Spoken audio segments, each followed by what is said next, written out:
ফেরাউনের ক্ষমতা ছিল, তার ছিল সবচেয়ে ক্ষমতাধর সেনাবাহিনী, সকল নিয়ন্ত্রণ ছিল তার কাছে, আর সে এই লোকদের অবরুদ্ধ অবস্থায় রেখেছিল। আর জানেন এটা সম্পর্কে আল্লাহ কি বলছেন? আল্লাহ বলছেন যে তার জন্য আল্লাহর একটি পরিকল্পনা রয়েছে।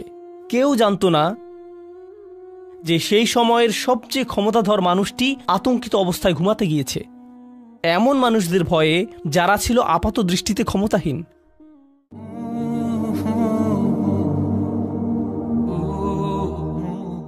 আজকের খুতবাটি এমন কিছু আয়াতের জন্য উৎসর্গকৃত যা সূরা গাফিরের অন্তর্ভুক্ত।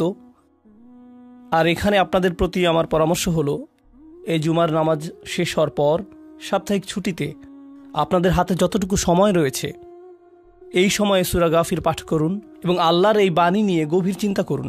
যেমনটি আপনাদের অনেকেই এই সময়টিতে অনুভব করছেন, তেমনি আমিও অনুভব করছি। এটা কোরআনের এমন একটা স্থান যা বর্তমান পরিস্থিতিতে আমাদেরকে কিছুটা উপশম প্রদান করতে পারে এবং চিন্তা করার জন্য কিছু উপকরণের যোগান দিতে পারে এবং হয়তো চারপাশের পৃথিবী সম্পর্কে কিছু পথ নির্দেশও প্রদান করতে পারে। যে আয়াতগুলো আপনাদের সামনে আলোচনার জন্য আমি বাছাই করেছি তা হলো মূসা আলাইহিস সালামের ঘটনা সম্পর্কিত একটা অনুচ্ছেদ, যে ঘটনা কোরআনের অনেক অনেক স্থানে বর্ণিত হয়েছে, কিন্তু এখানে সূরা গাফিরের ঘটনাটি অন্য স্থানগুলোর চেয়ে আলাদা ভঙ্গিতে বর্ণিত হয়েছে। এর অবস্থান অনন্য। প্রথম যে আয়াতটি আমি আপনাদের সামনে পাঠ করছি তা হলো, আল্লাহ আজ্জা ওয়া জাল্লা মূসা আলাইহিস সালামকে ফিরআউনের কাছে প্রেরণ করেছিলেন, আর তিনি এই সম্পর্কে বলছেন বি আয়াতিনা ওয়া সুলতানিম মুবিন, অর্থাৎ আমাদের আয়াত এবং সুস্পষ্ট কর্তৃত্ব সহকারে।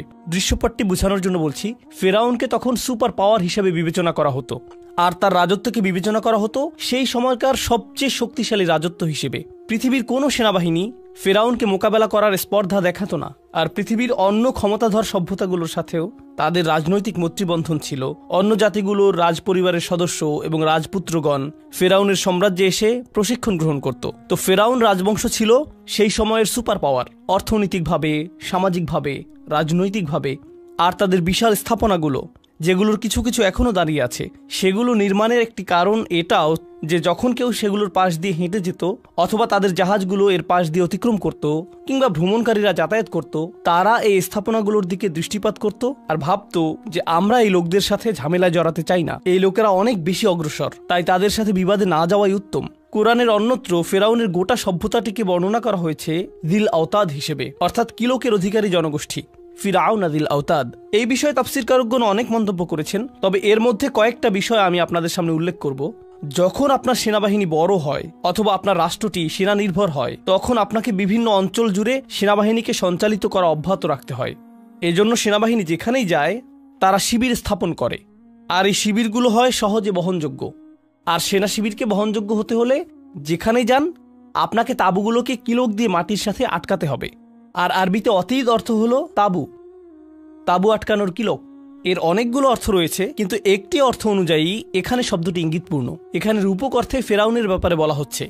এক অর্থে তার ছিল বিরাট সেনাবাহিনী যে এটা সবসময় সঞ্চালিত করেছিল, কিন্তু এটা এই ধারণা প্রদান করে যে সে প্রতিনিয়ত তার সেনাবাহিনীকে ব্যবহার করত।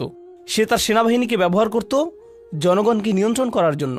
কোরআনে আল্লাহ তার একটা অন্যতম রাজনৈতিক কৌশলের বর্ণনা করেছেন। তিনি বলেছেন আলা ফিল আরদ ওয়াজআলা আহলাহা শিয়াআন, অর্থাৎ সে তার রাজত্বে সুউচ্চ ক্ষমতা বজায় রেখেছিল, আর সে নিশ্চিত করেছিল যাতে জনগণের মাঝে বিভক্তি সৃষ্টি হয়। সে নিশ্চিত করেছিল যাতে জনগণ বিভাজনযুক্ত থাকে। আল-লাবিবু মিনাল ইশারাতে ইয়াফহামু। এটাই ছিল ফিরআউনের কৌশল, যে তার শাসনে কিছু মানুষকে দাসের মতো করে রাখবে, মানবেতর অবস্থার মধ্যে রাখবে। আর যখন সে এমনটা করছিল, তখন আল্লাহ মূসা আলাইহিস সালামকে তার কাছে পাঠালেন তাকে সতর্ক করার জন্য। আর তাকে শুধুমাত্র আল্লাহর আয়াত, ওহী এবং বাণী দিয়েই প্রেরণ করলেন না, বরং সাথে দিলেন সুলতানিম মুবিন। সুলতান বিমানাদ দালিল। সুলতান হলো বুরহান, সুলতান হলো প্রমাণ, কিন্তু সুলতানের অর্থ কর্তৃত্ব। আল্লাহ সত্য প্রেরণ করেছেন। সত্য আর সেনাবাহিনী এক জিনিস নয়।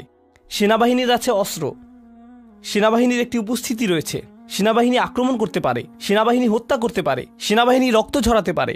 কিন্তু আল্লাহ বলছেন মূসা আলাইহিস সালামকে যা দেয়া হয়েছিল তা নিজেই একটি কর্তৃত্ব। সত্য নিজেই একটি কর্তৃত্ব, আর তাকে এই কর্তৃত্ব দিয়েই ফিরআউনের কাছে পাঠানো হয়েছিল। আর এখন আমরা দেখব এর পরে যা এসেছে, ইলা ফিরআউনা ওয়া হামানা ওয়া কারুন। আল্লাহ শুধু ফিরআউনের কথা বলেননি, তিনি বলছেন যে তিনি এই কর্তৃত্ব প্রেরণ করেছেন ফেরাউনের কাছে, সম্রাটের কাছে, সরকারের কাছে। ফেরাউন সরকারের প্রতিনিধিত্ব করে, হামান তার সামরিক উপদেষ্টার প্রতিনিধিত্ব করে। তো হামানের কথাও এসেছে। আর তারপর কারুন, সে এমন একটি শ্রেণীর প্রতিনিধিত্ব করে ফেরাউন যাদেরকে দাস বানিয়ে রেখেছিল, তাদের ভেতরে থেকে সে ফেরাউনের পক্ষে কাজ করত। সে বনী ইসরায়েলকে দাস বানিয়ে রেখেছিল। বনী ইসরায়েল ছিল ফেরাউনের দাস, কিন্তু বনী ইসরায়েলের মধ্য থেকে কিছু মানুষকে প্রচুর অর্থ প্রদান করা হতো তাদের নিজের লোকদের উপর নজরদারি করার জন্য। আর ফেরাউন তাদেরকে ধনী হওয়ার সুযোগ দিয়েছিল। বনী ইসরায়েলের অন্য সকল মানুষ ছিল দরিদ্র, কিন্তু কারুন ছিল একজন মিলিয়নিয়ার। সে কিভাবে মিলিয়নিয়ার হয়েছিল? যখন তার নিজের লোকরা সবাই ছিল দাস, বাগা আলাইহিম, সে ছিল একজন গোয়েন্দা, আর সে তার নিজের লোকদের উপর গোয়েন্দাগিরি করত, আর সে তার নিজের লোকদের সাথে বিশ্বাসঘাতকতা করেছিল। এভাবেই সে ধনী হয়েছিল। তো এখন মুসা আলাইহিসসালামের এই বার্তা যাচ্ছে এমন কর্তৃত্বের কাছে যে জাতিকে দাসে পরিণত করেছিল। তার সামরিক শাখাগুলোর প্রতিও বার্তাটি দেয়া হয়েছিল। আর ইমানদারদের মধ্যে অবস্থিত মুনাফিক এবং গোয়েন্দাদের প্রতিও বার্তাটি প্রদান করা হয়েছিল। 3টি শ্রেণীর প্রতি, এদের সবার প্রতি একযোগে, ইলা ফিরাউনা ওয়া হামানা ওয়া কারুন। আর তারা সকলে একই যোগে জবাবের কৌশল নিয়ে আসলো। আবারও আপনাদেরকে স্মরণ করিয়ে দিচ্ছি, সেই সময় এটা ছিল সবচেয়ে শক্তিধর সাম্রাজ্য। কেউ তাদের বিষয়ে প্রশ্ন তুলত না। তাদের সেই স্বাধীনতা ছিল, তারা যা খুশি তাই করতে পারত। তো তারা যদি চাইতো বনী ইসরায়েলকে হত্যা করতে পারত, তাদেরকে শেষ করে দিতে পারত। কিন্তু তারা আসলে বনী ইসরায়েলের এই ভোগান্তিকে ব্যবহার করতে চেয়েছিল। তাদের কাছ থেকে অন্য আরও রাজনৈতিক সুবিধা হাসিল করছিল। তো তাদেরকে তারা জীবিত রেখেছিল।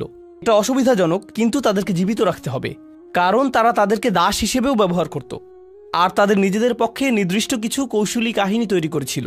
তো এটা ছিল রাজনৈতিক কৌশল। ফেরাউন যদি তার নিজস্ব পন্থায় কাজ করত, তাহলে তাদেরকে শেষ করে দিত, কিন্তু ঠিক তখনই সে এটা করতে পারছিল না। তো পরবর্তী সর্বোত্তম পন্থা কোনটি? আমরা তাদেরকে সামরিকভাবে দমন করতে পারছি না, আমরা শুধু এটা নিশ্চিত করব যে আমাদের নিজেদের লোকেরা এবং যারাই বাইরে থেকে আমাদের কাছে আসে, অর্থাৎ বিশ্ব, যাতে তাদের প্রতি আমাদের দেখানো পন্থায় দৃষ্টিপাত করে। কিভাবে তারা তাদেরকে দেখবে? কৌশলটি ছিল ফাকালু সাহিরুন কাযযাব, অর্থাৎ মুসা হলো জাদুকর, সে একজন মিথ্যাবাদী।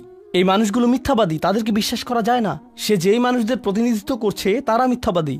সংবাদ মাধ্যমের এই গোটা প্রচারণা ফেরাউন সৃষ্টি করেছিল, এটা নিশ্চিত করার জন্য যে সবাই যাতে বিশ্বাস করে যে ফেরাউন আর তাদের লোকেরাই আসলে হুমকির মুখে রয়েছে। বনী ইসরাইল এবং মুসা আলাইহিস সালামই হলেন হুমকির কারণ। ওয়ায়াযহাবা বিতরিকাতিকুমুল মুসলা, অর্থাৎ না না না, এই লোকেরা তোমাদের জমি দখল করে নিতে চায়। ইউরিদু আন ইউখরিজাকুম মিন আরদিকুম বিসিহরিহি, অর্থাৎ সে তার নিজের লোকদের, তার সরকারের লোকদের বলতো যে এই লোকগুলো ভয়ঙ্কর, তারা তোমাদের জমি থেকে তোমাদেরকে উচ্ছেদ করতে চায়, তাদেরকে নজরদারিতে রাখো। তোমরা বলো যে কিভাবে এদেরকে শায়েস্তা করব। সে এই মিথ্যা প্রচারণাটি উদ্ভাবন করেছিল এটা নিশ্চিত করার জন্য যে তার নিজের লোকরাও যাতে বিশ্বাস করে যে এই লোকেরাই হলো হুমকির কারণ, এরা ভয়ঙ্কর। আমরা যদিও এখন সূরা গাফিরে রয়েছি, কিন্তু আল্লাহ সূরা কাসাসে বর্ণনা করেছেন ফেরাউনের ক্ষমতা ছিল, তার ছিল সবচেয়ে ক্ষমতাধর সেনাবাহিনী, সকল নিয়ন্ত্রণ ছিল তার কাছে। আর সে এই লোকদের অবরুদ্ধ অবস্থায় রেখেছিল।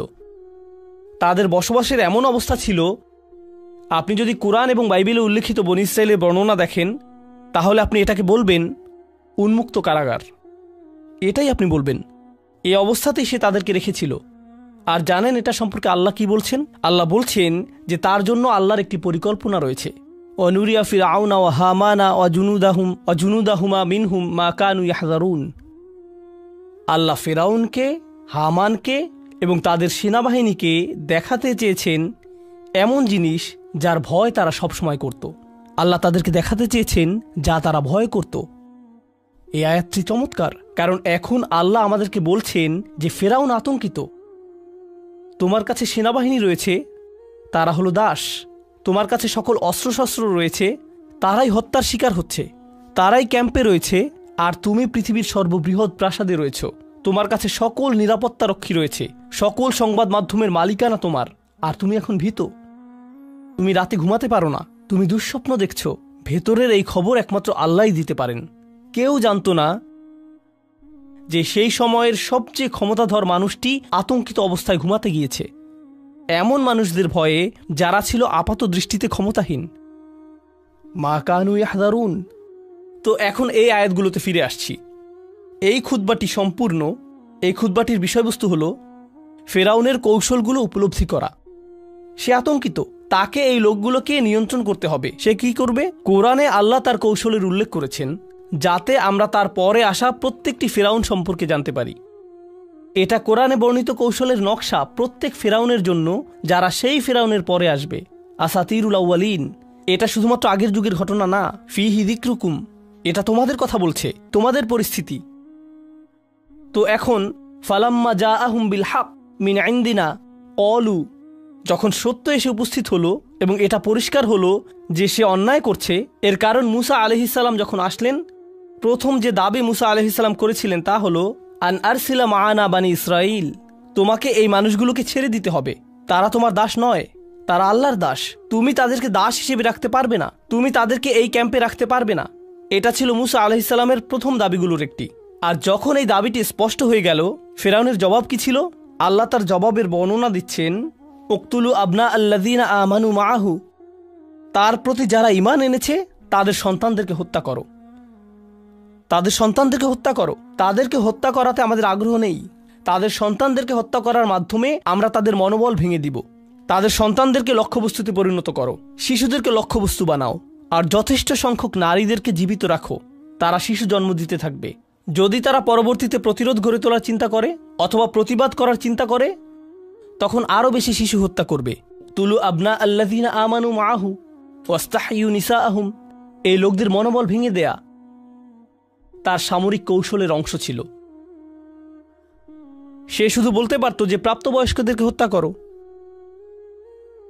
না না না না না, প্রত্যেক সামরিক প্রচারণার অংশ হলো আমাদেরকে শিশুদের হত্যা নিশ্চিত করতে হবে। এটাই ছিল তার কর্মপন্থা। উকতুলু আবনা আল্লাযীনা আমানু মাআহু ওয়াস্তাহইয়ু নিসাআহুম ওয়ামা কাইদুল কাফিরিনা ইল্লা ফি যালাল। আয়াতটির শেষে আল্লাহ এটা বলতে পারতেন যে ওমা কাইদুল ফিরআউন ইল্লা ফি যালাল,